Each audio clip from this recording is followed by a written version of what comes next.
Well guys, hope you enjoyed that last video. That cold start was really something else.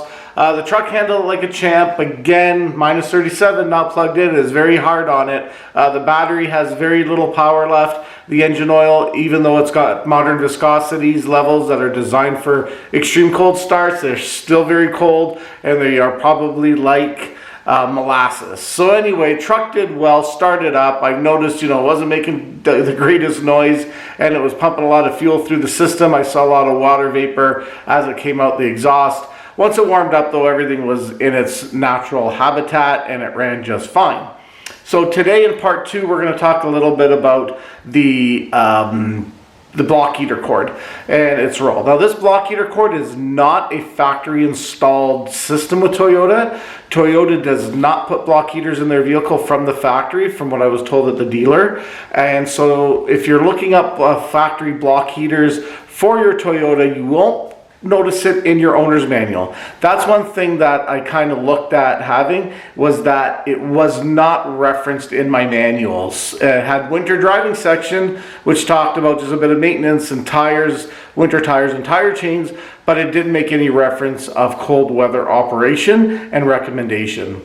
However, Toyota Canada does have a website, and it is listed on there as an optional accessory. It's a dealer installed accessory. It does look factory. I thought it was, to be honest with you. I didn't really look at it all that much. But anyway, my dealer installs block heaters on all their vehicles that they get up here in Canada, minus the battery blanket. So as long as you got good fresh oil and you got a good block heater, the engine is definitely going to have less stress when it's starting in cold weather. So that's basically it. The block heater there aids the starting in dead cold winter. So basically it just warms up the coolant in the engine. It uses takes a frost plug out of the side of the block, puts in a little heating element. You plug it in. They recommend about 4 hours and about minus 15 here that in our provincial auto club, which is like our state.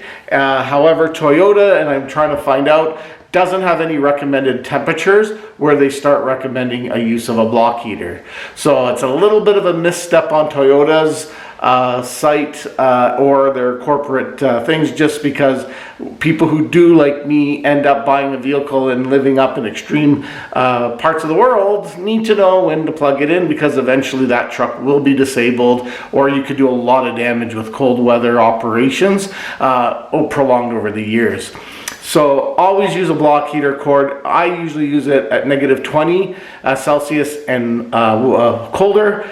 And I am going to be adding a battery blanket at a later date. Right now the truck's brand new, so I really don't have to worry about that. So anyway guys, the block heater keeps the coolant warm, and so when the engine is cranking over, the oil's not as frozen and the walls of the cylinders are hopefully not that cold, so it uses less fuel to start it. Less fuel is a lot better for the engine. It doesn't get in the exhaust. There's not as much moisture in the engine.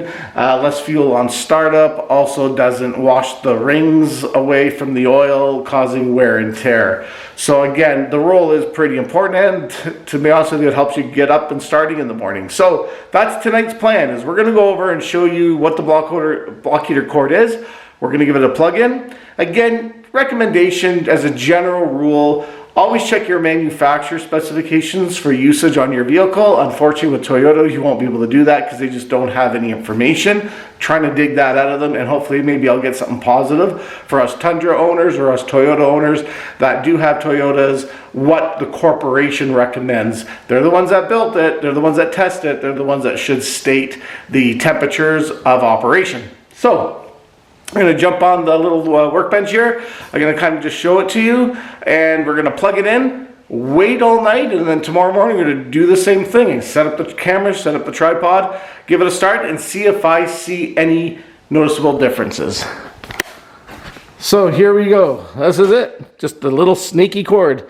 Comes with a cover, so this will protect it. It's just a plug that goes in the front. It's located in the lower part of the bumper, and you just plug it in. So I don't have any outlets. My outlets are kind of over here, so I just snaked an extension cord over where the garage is. The truck is parked right out there. I'm going to open up the door really quickly, plug it in, and then that's it. All night it'll stay warm.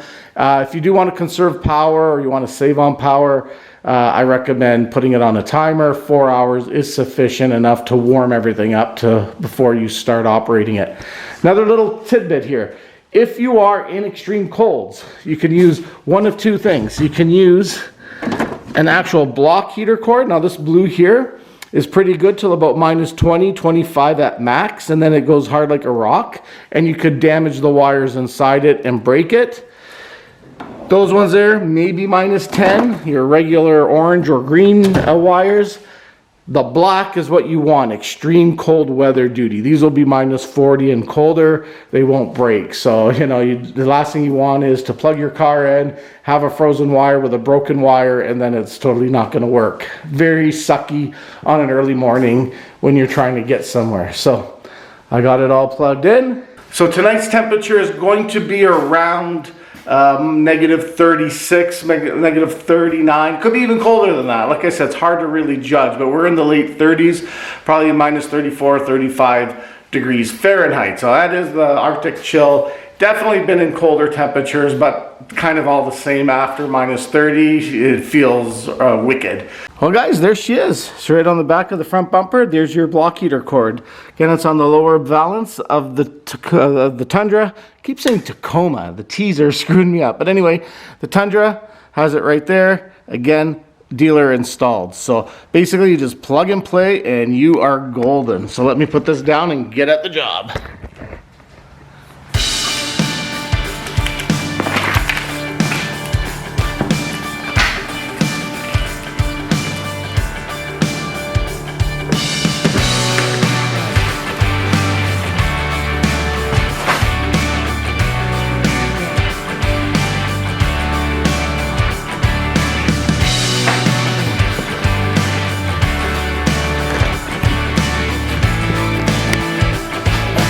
And just like that, this system is also designed, if I forgot that I plugged it in and I drive away, it'll do like a quick disconnect so I don't lose my cord and I don't do any damage. So she's all plugged in. Hopefully the garage will close so I don't have to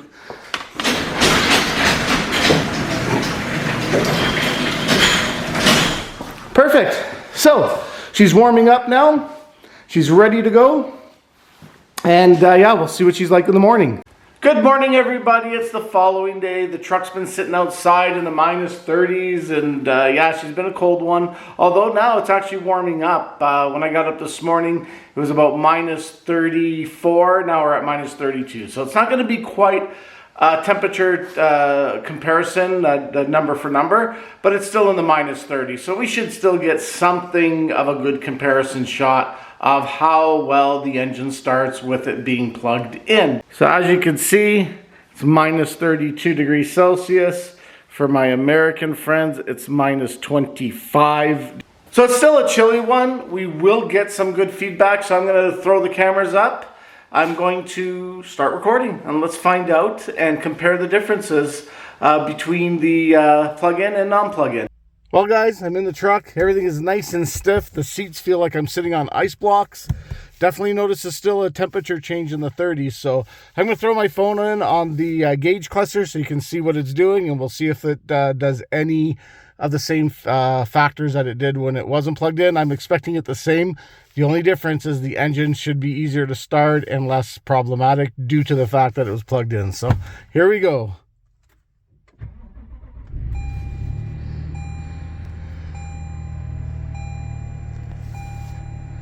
So I did notice a difference. A lot of the engine lights aren't on. It's kind of looking, yeah. I don't notice the temperature changing there on the gauge clusters. So, you know, while it does keep the coolant warm, it's just going to warm up faster. So that's kind of the idea around why we plug it in. Easier starting, less fuel, and it's on it. Now, I would recommend once you make sure you're vehicle's free of snow and clear the windows and everything else. Keep your headlights turned on once you're ready to go. But I would say your vehicle's warm enough to put in gear and drive once the RPM settles into its normal RPM range. As you can see, we have really high oil pressure, which is normal. It's probably because the oil is still a little bit thicker on the side and the temperature changes those factors. So that's basically it here, guys.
Well guys, that was a good cold start. Definitely did notice a difference. So if you do have a block heater cord, I would strongly suggest you guys use it when you're in the colder weathers.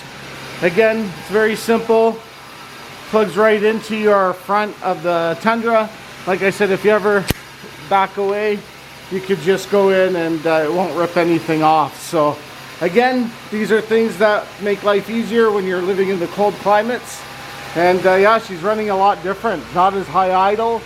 It started a little bit different, so definitely makes a difference. So while Toyota doesn't produce any temperature ranges when they recommend to plug it in, I am working on that. So when it gets to minus 20s to 15 to 20, and those temperatures are starting upon us, that's when you can start considering plugging it in. Just easier on the vehicle, it'll last longer, more reliable and everything else.